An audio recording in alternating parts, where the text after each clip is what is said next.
KUAM News Headlines is presented by Calvo's Insurance, a legacy of trust, serving Micronesia since 1938. Matson and the Adahi Tano Program. Cars Plus, home of Guam's first and only lifetime limited powertrain warranty. McDonald's of Guam, I'm loving it. And King's Restaurants, always open, always local, and serving up favorites for over 40 years.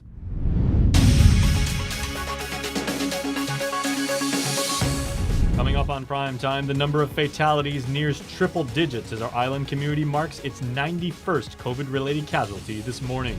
Plus, a mother is making her plea to the island community to locate her son, who was last seen a week and a half ago. And the Guam Hogs Motorcycle Club gears off for its annual Wounded Warrior Ride. Hafaday and good evening, everyone. It's something that never gets easier to report, as a Joint Information Center has confirmed Guam's 91st COVID-19 related fatality, which occurred at the Guam Memorial Hospital at approximately 11:39 a.m. The patient was a 37-year-old male with underlying health conditions. He was admitted to GMH on November 3rd and was a known positive case. Governor Leon Guerrero offering her deepest condolences to family and friends, saying, quote, "In moments of grief, we are told that with time, our hearts will be healed and our wounds will be bound. However, as we learn from this pandemic, time is a luxury we do not have.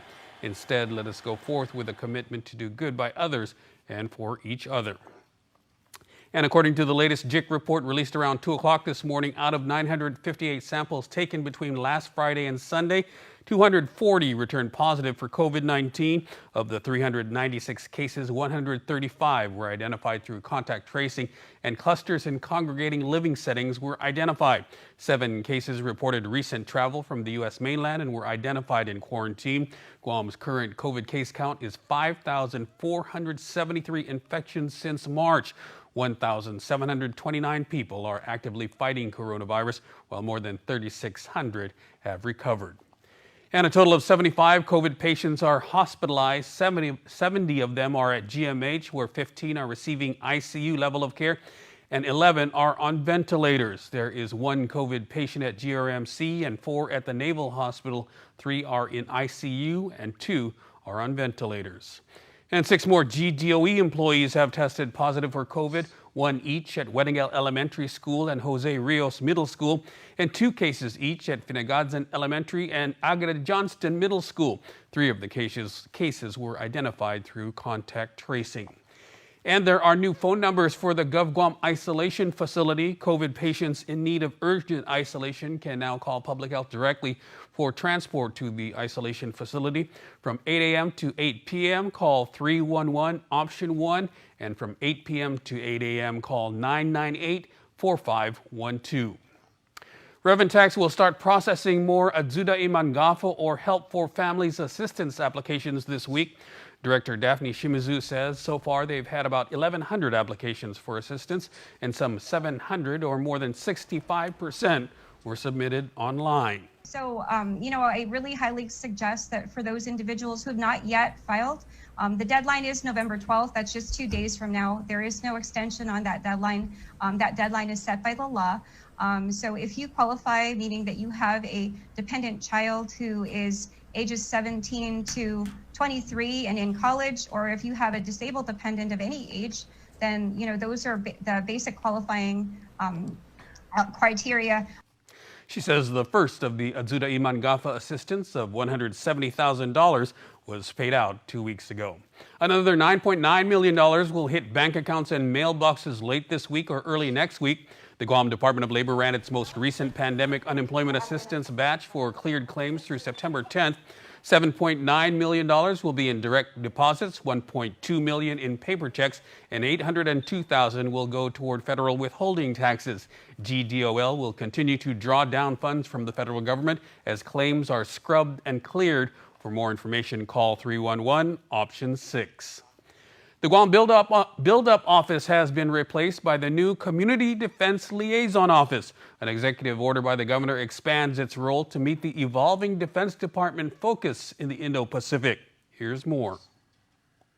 The Guam Buildup Office was first established 11 years ago as the single point of contact between GovGuam and DoD for the Marine realignment. But Buildup Office Director Vera Topasna points to the U.S. Pacific Deterrence Initiative and China's growing presence as among the reasons her office needs to look beyond just the Marine base construction. We believe that the office needed to really start looking at all of the other initiatives that are going on with Department of Defense and try to keep pace with all of that. She says the new Community Defense Liaison Office will continue to serve as the clearinghouse for communications between the Governor's Office and Joint Region Marianas, but it will expand the scope of issues it will be tracking. So a lot of this had to do with, really having a more broad perspective of DoD actions on Guam, to include foreign policy decisions that would affect Guam, whether they were negative impacts or positive impacts, but looking at what those policies are and how they change the dynamics of the DoD presence on the island. But the ongoing construction of Marine Corps Base Guam Camp Blas will remain a top priority. While we're focusing on that, we are also focusing on, everything else DoD that we can, manage and share with the governor and the community. So that's really what this EO does, is it just expands scope, and it allows for us as an island community to engage in other DoD initiatives. The office may also expand its staffing, which is 100% funded through federal grants. Although his car has been located, 27-year-old Michael Jose Castro remains missing. It's been 10 days since his mother has heard from him, and she's pleading for the community's help to find her son. Adriana Cotero reports. Having to look at his picture instead of seeing my son right in front of me, it's just a feeling that no matter how old your children are, it's like in your eyes, they're still your child. On Sunday, November 8th, Melanie Guerrero filed a missing persons complaint for her son, Michael Jose Castro. This was just 5 days after his 27th birthday. She describes Castro as a loving person, always lending a helping hand to his many friends. She says he is strong-minded and stands by his beliefs. I have to believe that he is still alive. I have to do that until I actually see it for myself, see him that something is wrong. I'm going to believe that Mike was still alive, and I have to have hope that he still is. And I'm not going to give up until we find him. The Guam Police Department has issued a missing person release seeking the community's help. According to the release, Castro was last seen on October 29th and was seen operating a beige 2013 Lexus. Guerrero tells KUAM on the link this morning that the vehicle has been located in Santa Rita, information she found out via social media connections. They did find the car already, so there's a lot of things going on right now as far as the investigation, things that really concern me. The car was found early on, and it was posted on a group chat, and so it never reached any of my family members. Guerrero says investigations are underway by a GPD task force at the scene of where the car was located. And as a concerned and worried mother eager to find her son, Guerrero took the initiative to make a post of her own asking for the island's help. And it was only because of that post that the GPD was able to reach out to me. But everything came from the good people, Guam, the island, Facebook, friends, people that I've already reached out to try to find out if they knew where Michael was. Everything was provided because of that post that I had put out there. Guerrero expresses gratitude for all that have reached out and offered any assistance, and shares this message. Let's spread the love while we try to find Michael,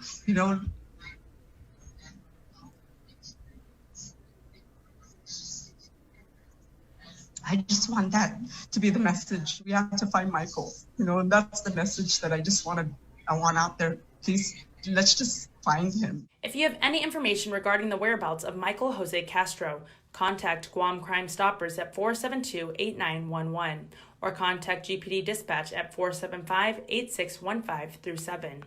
Information can also be submitted anonymously online at guam.crimestoppersweb.com. Reporting for Guam's News Network, I'm Adriana Cotero. Stick around for more news here on Primetime. Coming up, the latest in the Mark Torrey Jr. trial and national headlines. Stay tuned. You're watching KUAM.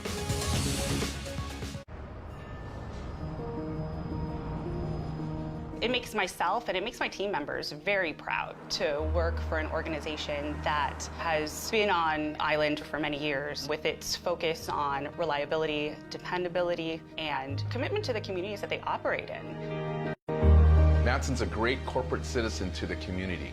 We all benefit from any sort of environmental commitment we make. One of the ways that we do that is with our Adahi Utano program. There's action behind it, and so action breeds commitment. With the Kaimana Gila coming to Guam, this brings a new age and modernization to the island. It's exciting for me because it's a brand new ship and we can carry more freight into the islands.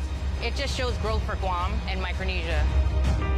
Matson would be nothing without its customers, and we hope to continue to serve you for decades to come. We value relationships because when we commit, I love you guys until you're 80, until you're 90, until you're 100, forever. We are in it for the long run, so you can enjoy the moments that matter.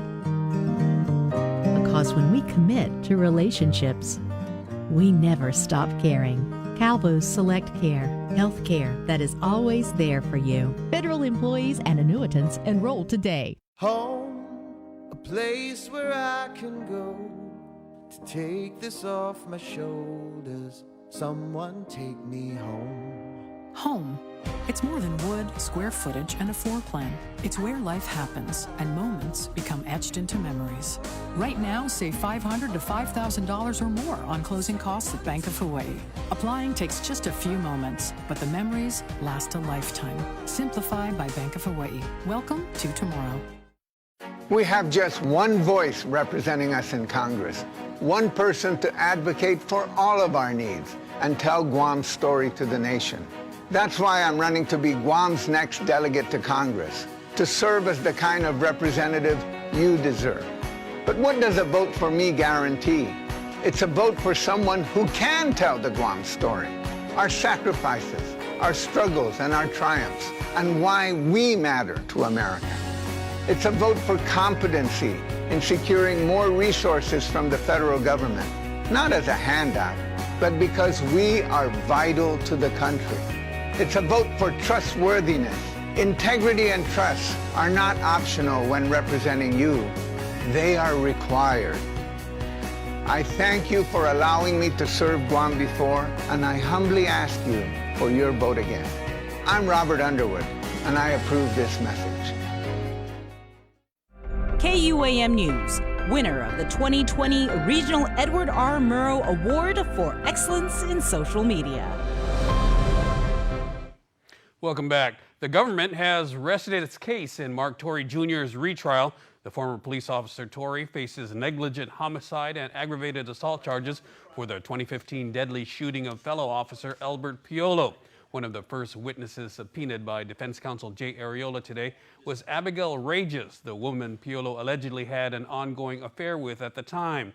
Attorney Arreola questioned Regis about their romantic relationship and read out text message conversations between the two. Regis admitted she had an intimate relationship with Piolo. The trial is ongoing. In district court, a seventh unopposed motion to continue Brenda Kinian's status hearing has been filed by the government. Kinian is a drug defendant that served as an informant in former Jonia Mayor Jesse Bloss's federal case. Bloss was arrested in September of last year for allowing drug trafficking through village mail cluster boxes. He pled guilty to one count of extortion. According to court documents, the government asked the court to order a continued hearing for Kinian for at least 3 months, as she's a witness who will testify at Bloss's sentencing set for January 7th.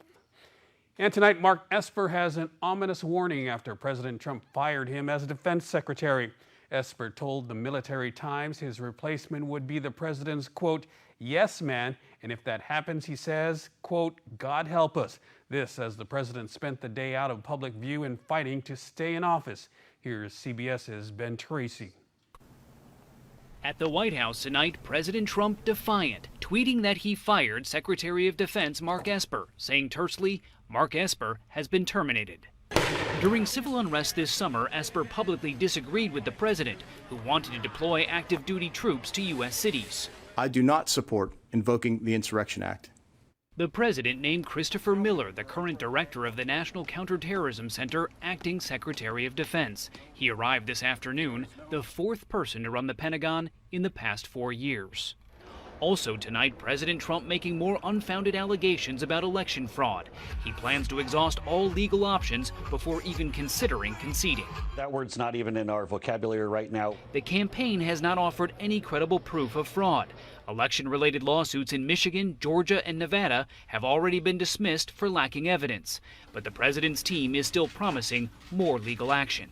Many Republican lawmakers are also insisting the election isn't over, urging President Trump to stay strong. President Trump is 100% within his rights to look into allegations of irregularities and weigh his legal options. Just 4 Republican senators have congratulated Joe Biden on becoming president-elect, including Susan Collins of Maine, who referred to it as his apparent victory. CBS News has learned the Trump campaign is keeping a list of GOP lawmakers who are not fully supportive of the president.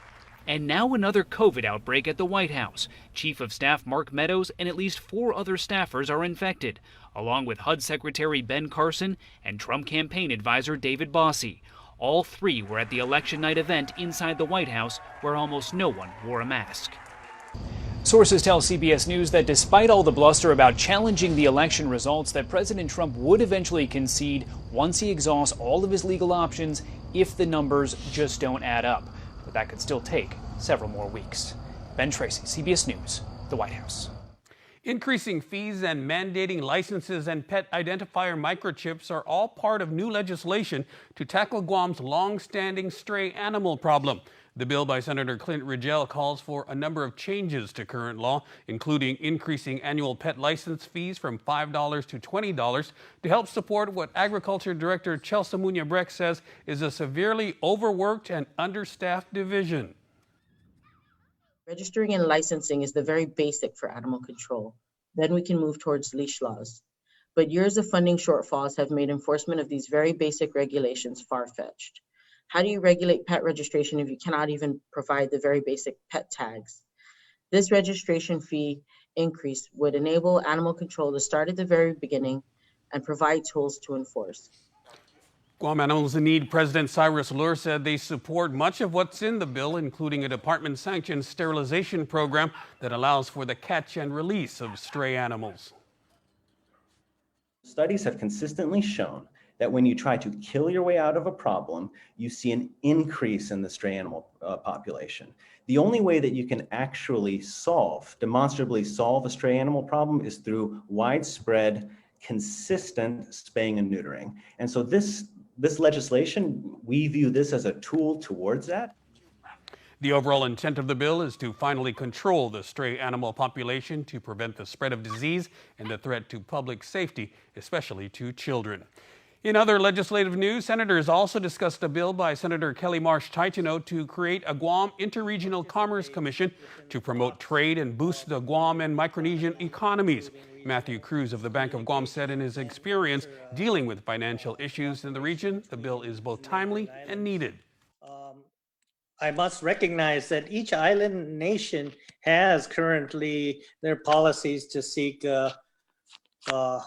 food security and to improve their economies. They also have policies and activities which they have continued to do as far as telemedicine, attempts to become hubs for communications, and also hubs for tourism. Taiwan in our region is an amazing resource for research and development. And we as a region are also rich in skill and talent. In actuality, we are also rich in a history of traditional ties that have allowed us not only to survive, but to thrive for thousands of years. Bill 417 calls for building upon and strengthening those ties. Marsh Titano's bill seeks to tap into those cultural ties to promote economic growth within the region. Ahead of Veterans Day tomorrow, the Guam National Guard this morning held a prisoner of war and missing in action flag-raising ceremony at the Barragata Readiness Complex. Adjutant General Esther Agigi. As of July 2020, 1,586 American service members are still missing and unaccounted for. And closer to home, right here on Guam, there are 43 service members from World War II listed as unaccounted for by the Defense POW MIA Accounting Agency. You can watch the full ceremony on the Guam National Guard's Facebook page. And like most major events this year, the pandemic has pushed Veterans Day to go virtual, but that's not going to stop the Guam Hogs from having their annual Wounded Warrior Ride around the island. Here's more. With the pandemic still at large, our annual traditions and holidays this year have all shifted to a socially distant virtual platform, and Veterans Day is not excluded. But the folks at the Guam Hogs Motorcycle Club are taking it upon themselves to continue with their annual Wounded Warrior Ride in honor of our veterans. Club President Wayne Wixon. The Wounded Warrior Ride is something that we started about 10 years ago, so 12 years ago, to honor the veterans on Veterans Day. We do the ride to, normally when they have the Veterans Day ceremony, we ride to the ceremony and we honor the ceremony itself. They're not having that this year, or they're having it, but it's virtual. So we're doing a ride anyway to visit various sites on the island that related to veterans. Club Vice President Roland Atta spoke on how they've made their Wounded Warrior Ride focused on our veterans here at home. The first initial few rides they actually donated to the Wounded Warrior Project in the States. And we finally decided, when Guam Hogs took over, we finally decided to keep all the money raised here on island for our veterans here on island. We figure nobody's taking care of our veterans here, why don't we just keep the money here? And that's how we're starting it. That's how it's been changed. And from about 12 years now, we're keeping the money here and helping all our veterans here. Atta set out the itinerary for those interested in participating. November 11th, which is Wednesday, we're going to meet at the VFW in Jigo, codes 1509. Showtime is 10:30. We want anybody who's riding to be there before 10:45. All engines will be off. If you are late, please show up and park over at the Bank of Guam parking lot area so it's not to disrupt the ceremony. We are going to do our own ceremony there. We are having the color guard present. We're going to be retiring a U.S. flag. And the ceremony starts at 11, as usual. Shortly after, we'll do the ceremony, and then the safety brief will be at 11:45, and rollout is at 12. The Guam Hogs will also be selling face masks, with all proceeds going to support the veterans here on island. Reporting for Guam's News Network, I'm Peter Sanchez. And coming up, we take a look at regional headlines from our friends over at KSPN2 News in Saipan. Keep it here. You're watching KUAM.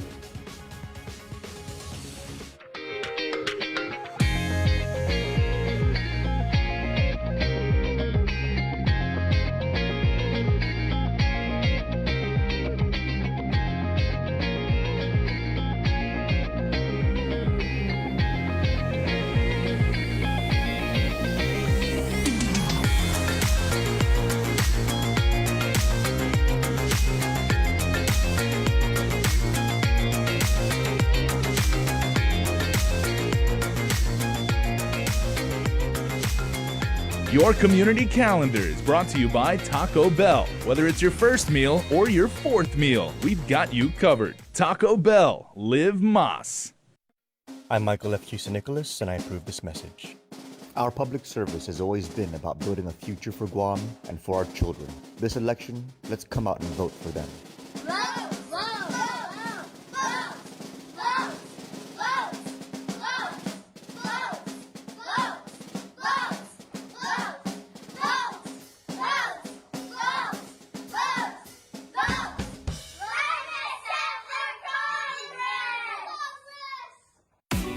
Get going with GTA Prepaid Unlimited. It's easy to load. Simply press star 488#, send, select 2 on your screen, and then load. And with fast LTE data, you're able to quickly connect and share to your digital world. Plus, with reliable service, you're able to connect with loved ones whenever, wherever. GTA, we start with you. Okay, so what are we thinking today? I just need a trim. Okay, well, luckily you are in great hands. Perfect. The $1 stylus deal. Is that it? That's it. Or we could get a real deal. McDonald's buy one, get one for $1 deal is here. Buy one of your faves and choose another for just an extra $1.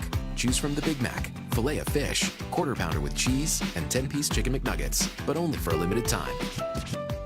Are you looking to save? Here at Cars Plus, it's Black Friday every day. You'll love our entire Hyundai SUV lineup, like the 2020 Hyundai Tucson, ranked Best Compact SUV by J.D. Power in 2020. Drive home in your new Tucson starting as low as $158 per paycheck, equipped with Guam's only lifetime powertrain warranty.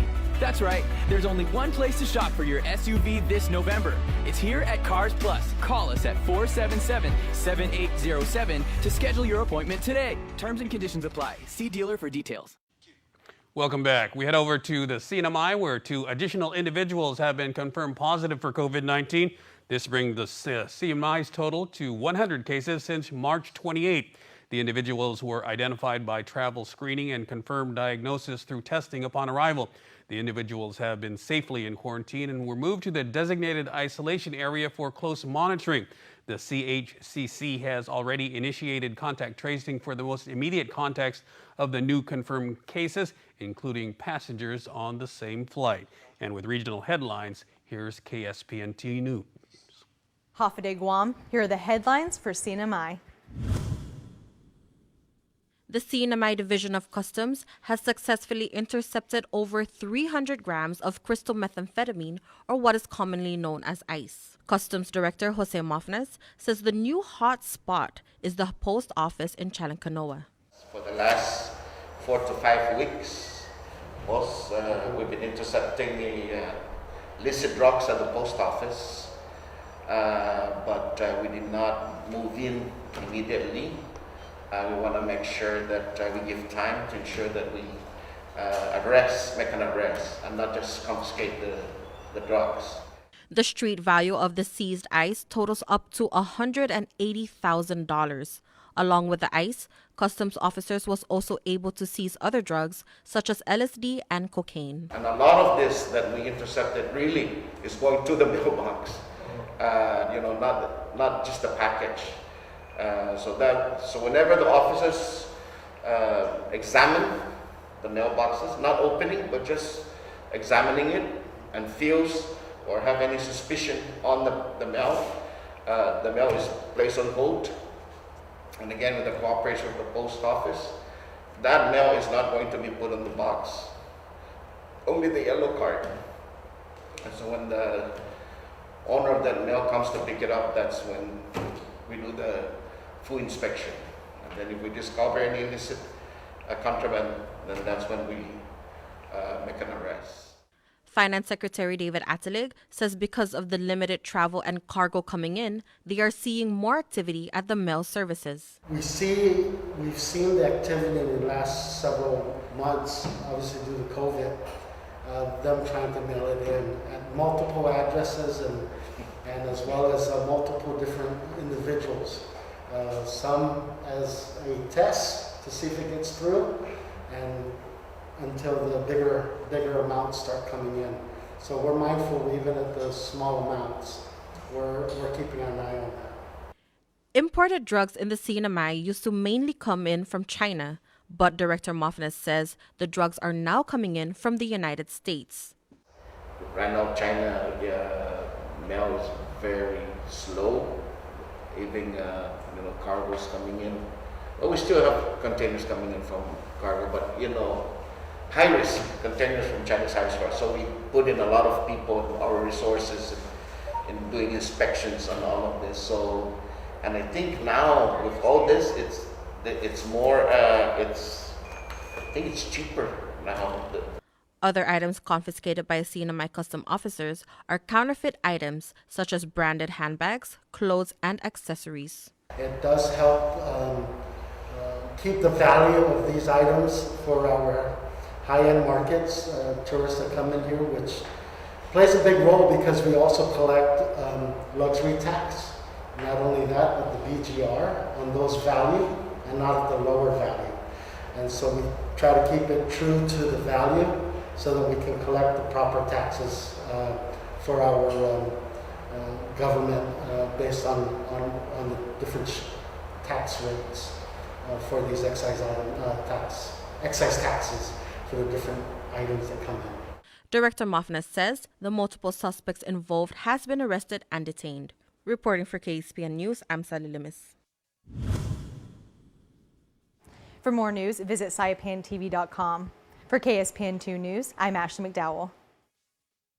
When I need to pay my Docomo Pacific bills or manage my account, all I do is visit mydocomopacific.com. It's easy to set up. I just visit the website and click on the link to set up my account. I filled out the registration page starting with my account number. I received a text message with a temporary username and password. After making initial changes on my security settings, I'm in! Now I can make payments or manage my Docomo Pacific account without needing to leave home. With Docomo Pacific, we're better together. Want a real taste of New York? The Big New Yorker is back with a big, bold taste and a sweet marinara sauce on a crust that's 30% larger than our large. Handmade to perfection. It's just $9.99 per carryout. The Big New Yorker, only at your Island Pizza Hut. And before we close out the news tonight, our latest round of birthday shout-outs from the Cold Stone Creamery Birthday Club. Happy birthday on this November 10th to Pauline Lizama, whose family says we are sending you all the love in the world and happy birthday blessings. Jolie Mindiola Castro, to our special granddaughter, we're wishing you plenty of joyful surprises and endless happiness in your life. Happy birthday and may our Lord bless you always. Love, Papa Ed and Mama May.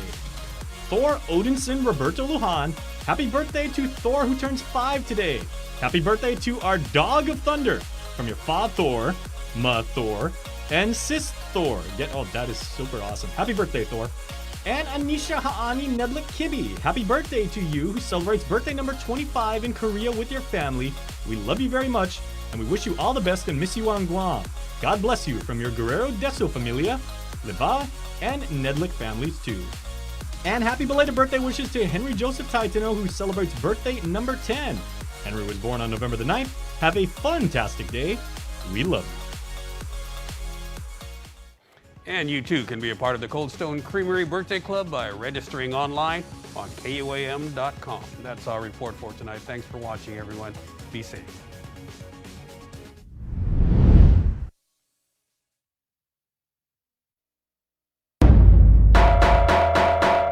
What's up, Guam? Dave Delgado here for In the Zone. With me, Teason High senior Riley Guzman, who recently signed an early letter of intent to play for William Penn University in Iowa.